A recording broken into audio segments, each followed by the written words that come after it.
3ஆம் நாள் காலை 9:30. அப்புறம் ரொம்ப முக்கியமான விஷயம், ஒருத்தருக்கு ஒருத்தர் கோஆபரேட் பண்ணி குத்து வாங்கிக்கிறேன். அப்பதான் ஆட்டம் முடிஞ்சு சீக்கிரம் வீட்டுக்கு போலாம். ஓகே? என்றைக்கு என் சினத்திற்கு சின்னாபண்ணமாக போகிறீர்கள் என்று தெரியும். மின்னலை விழுங்கி மின்சாரத்தை கொப்பளிக்கும் அண்ணன் எடப்பாடியாரின் இதய துடிப்புகளே.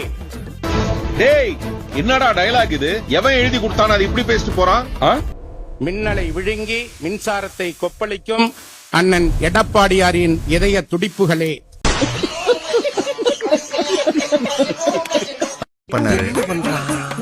ஆஹா, நம்ம உசுருக்கு ஒல வைக்கிறான். வந்தது வந்தாச்சு, முடிஞ்ச அளவுக்கு அடக்கி பார்ப்போம்.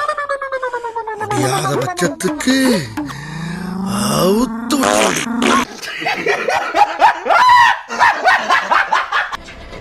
ஃபண்டு வாங்கினாங்க அப்படின்னு கேட்குறாரு.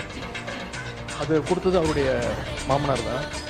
அவருடைய மாமனார்கிட்ட கேட்டு அந்த விளக்கத்தை அவர் பெற்றுக்கொள்ள வேண்டும். அது அவரும் உங்க அப்பாவுக்கு மட்டும்தான் தெரியும். உங்க அப்பா கிட்ட தான் கேட்கணும், எனக்கு தெரியாது. அப்பாவை இங்க காணோம். வீட்டுக்கு போய் உங்க அப்பாட்ட கேளுங்க. உங்க அப்பா கரெக்டா சொல்லுவாரு. ஏன் வாங்கினாரு உங்க அப்பா சொல்லுவாரு. எங்கே காணோம், உங்க அப்பாவை காணோம், இத சொல்லி இருக்கிறார். 40,041 40,012 412 பாத்தியா? 47,11,133 ரூபா. ஆத்தாடி. 47 லட்சம்.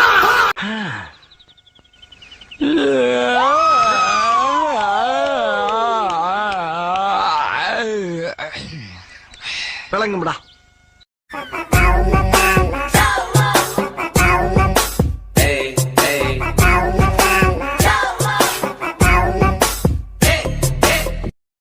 இது